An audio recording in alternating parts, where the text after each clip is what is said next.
Assalamualaikum warahmatullahi wabarakatuh. Perkenalkan saya Fionita Andriana Putri, NIM 530111930, mahasiswi semester 3 dari Prodi Sejarah Peradaban Islam Fakultas Usuluddin Adab dan Humaniora.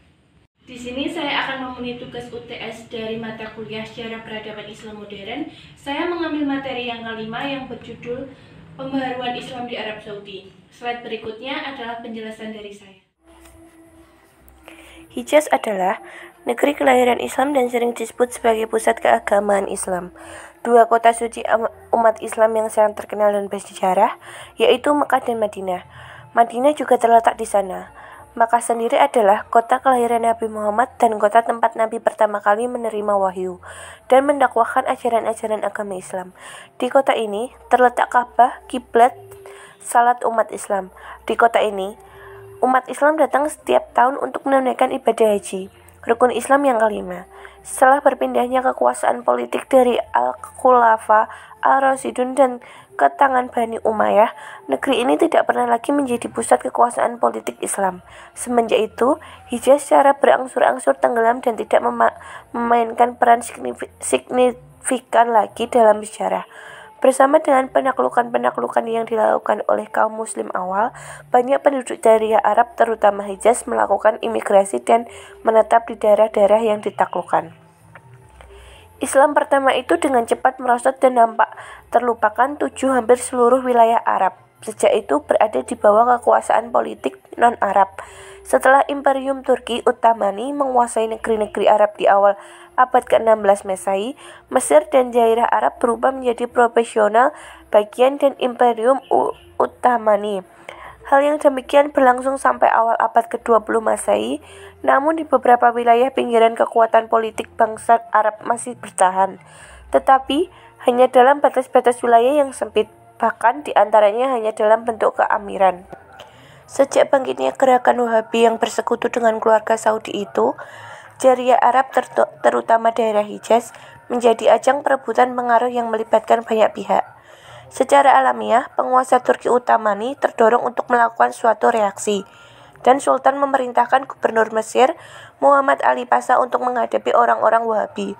Pada tahun 1818, Muhammad Ibrahim Pasha, putra dari Muhammad Ali Pasha, berhasil menaklukkan Dariyah, pusat gerakan Wahabi ketika itu, dan juga menduduki Hijaz.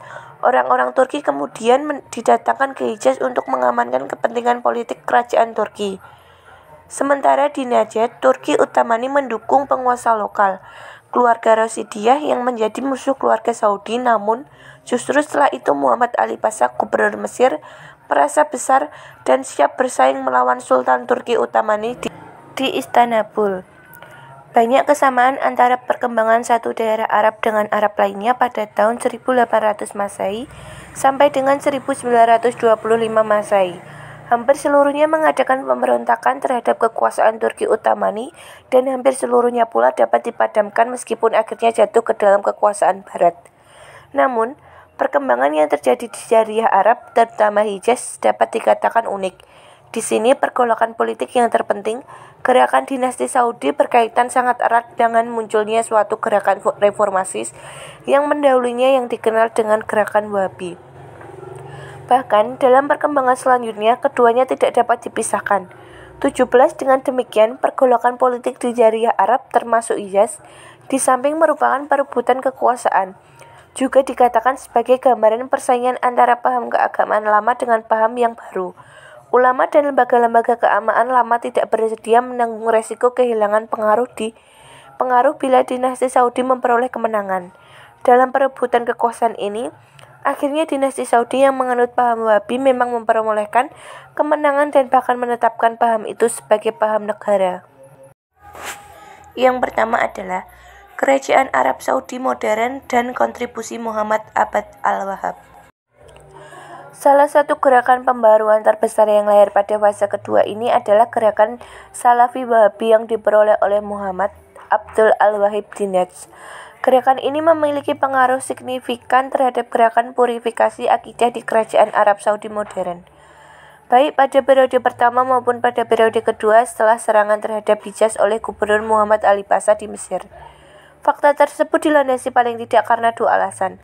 Pertama, karena gerakan Ibnu Abad al-Wahhab mempunyai titik tekan pada masalah pemurnian tauhid, kedua gerakan ini mendapatkan dukungan penuh.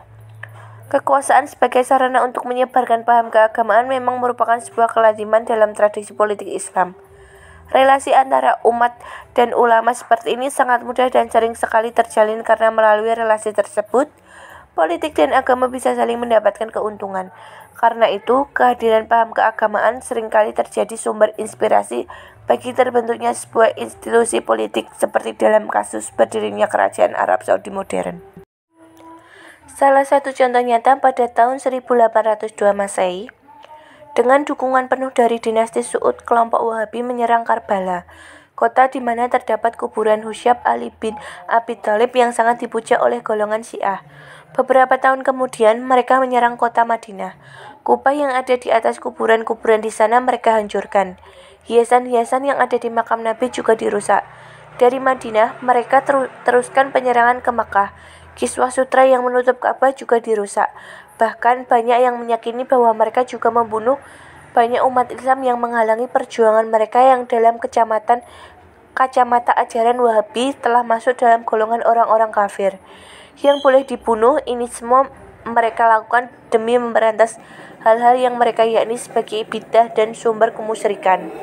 Yang kedua adalah pengaruh berdirinya Kerajaan Arab Saudi modern terhadap tradisi salat berjamaah di Tanah Suci.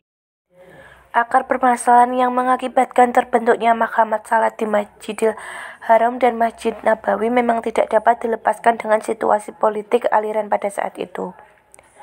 Sebagai penguasa Mekah dan Madinah yang menganut aliran Syiah Zaidiyah, penguasa Fatimiyah tentu menginginkan untuk dapat menghindari salat jemaah di Masjidil Haram dan Masjid Nabawi menurut mazhab yang mereka anut, akan tetapi tidaklah mungkin bagi dinasti Fatimiyah untuk membatalkan salat jamaah menurut mazhab Sunni dan menggantinya dengan mazhab Syiah di Masjid Haram dan di Masjid Nabawi, karena aliran Sunni telah dianut oleh mayoritas penduduk setempat sejak sebelum mereka datang. Oleh karena itu, pemerintah Fatimiyah akhirnya menerapkan berbilangnya salat jemaah di Masjid Haram dan di Masjid Nabawi, yaitu salat jemaah menurut mazhab-mazhab Sunni yang memiliki pengikut yang besar. Ditambah dengan mazhab Syiah Zaidiyah, mazhab yang dianut penguasa ketika itu, inilah awal mula sejarah terbentuknya makhamat salat di Al-Haramah. Setelah pengaruh Syiah mulai memudar, mihrab mereka akhirnya dihapuskan dan digantikan dengan mihrab mazhab Hanbali, sedangkan mihrab tiga mazhab Sunni lainnya yaitu Syafi'i, Hanafi, dan Maliki tetap dipertahankan. Menanggapi kebijakan penguasa baru dinasti Su'ud tersebut, para ulama nampaknya tidak keberatan dengan hanya diselenggarakan salah satu salat jemaah di Masjid Haram. Bahkan sebenarnya kritik terhadap berbilangnya salat berjamaah di Masjid Haram itu sudah banyak dilontarkan ulama dari beberapa negeri muslim lainnya. Apalagi pada abad ke-18 banyak ulama terkemuka Hijaz yang menekankan rekonilisasi di antara keempat mazhab fikih, artinya meskipun tetap mempertahankan kepatuhan pada satu mazhab tertentu, pada saat yang bersamaan mereka harus mengampanyekan toleransi terhadap pendapat-pendapat mazhab lain yang bisa jadi berbeda atau malah memungkinkan bertentangan. Ketika Ali Pasha berhasil mengambil alih kekuasaan dinasti Su'ud, awal abad ke-19 kembali terjadi perubahan dalam satu tradisi salat berjamaah. Salat jemaah yang terbilang di Masjid Haram dan Masjid Nabawi kembali muncul setelah sebelumnya sempat dihapuskan oleh dinasti Su'ud. Hanya saja saat itu umat Islam lebih sadar bahwa ajaran syariah. Selanjutnya, kerajaan mengangkat imam-imam masjid yang beraliran Wahabi sekaligus menjadikan aliran tersebut sebagai mazhab resmi kerajaan.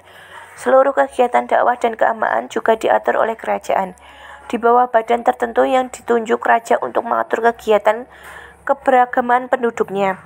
Badan resmi negara tersebut memiliki hak mutlak dalam memberikan lisensi kepada para imam salat di Masjid Haram dan Masjid Nabawi, sekaligus mengangkat dan memberhentikan mereka.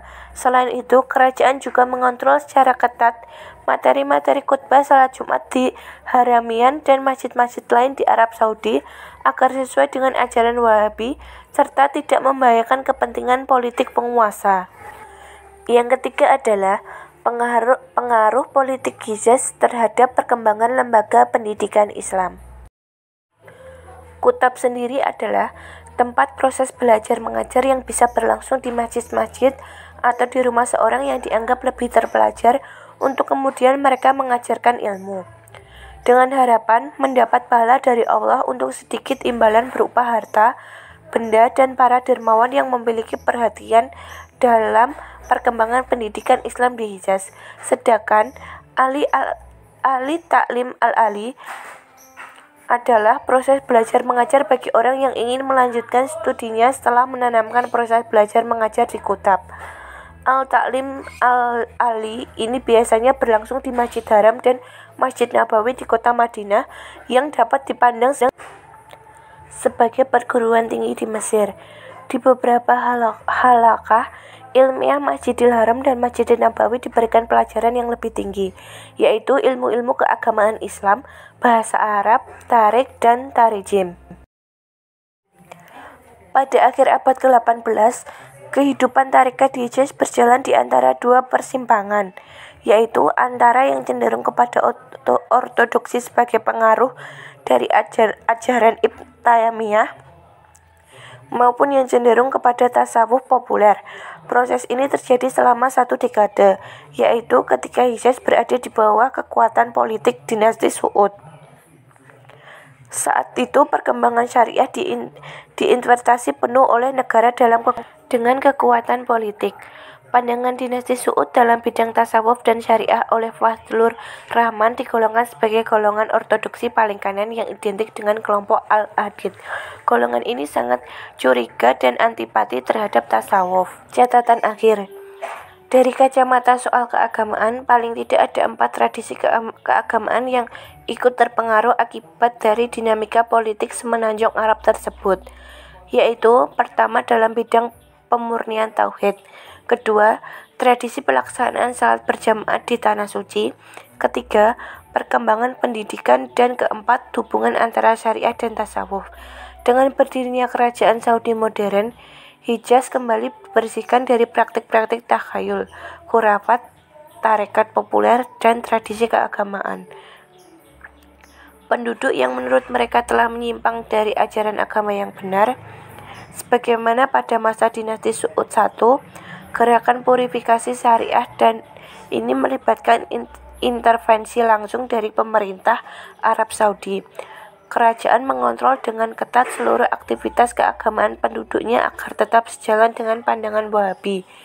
Tidak mengherankan bila doktrin Wahabi ini memiliki karakter militan dan ekstrim, karena memang gerakannya bertumpu pada kekuatan militer penguasa. Dalam bidang pendidikan, dinasti Su'ud I tidak banyak melakukan pembaruan dalam bidang pendidikan.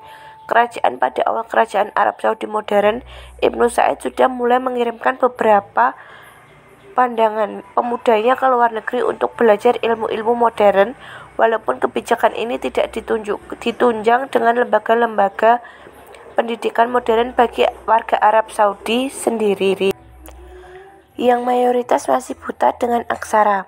Saat itu, Hijaz kondisi pendidikan masih sangat memperhatikan. Dalam bidang syariah dan tasawuf, kelompok Wahabi telah menjelma menjadi sebuah gerakan revivalisme pramodernis yang menyeru untuk kembali kepada sumber asli agama Islam, yaitu Al-Quran dan Hadis, serta meninggalkan praktik-praktik tasawuf populer dan tradisi yang tidak sejalan dengan ajaran mereka. Fenomena ini menandai digesernya tradisi tasawuf populer di Hijaz oleh gerakan neo-sufisme yang radikal dan ortodoks.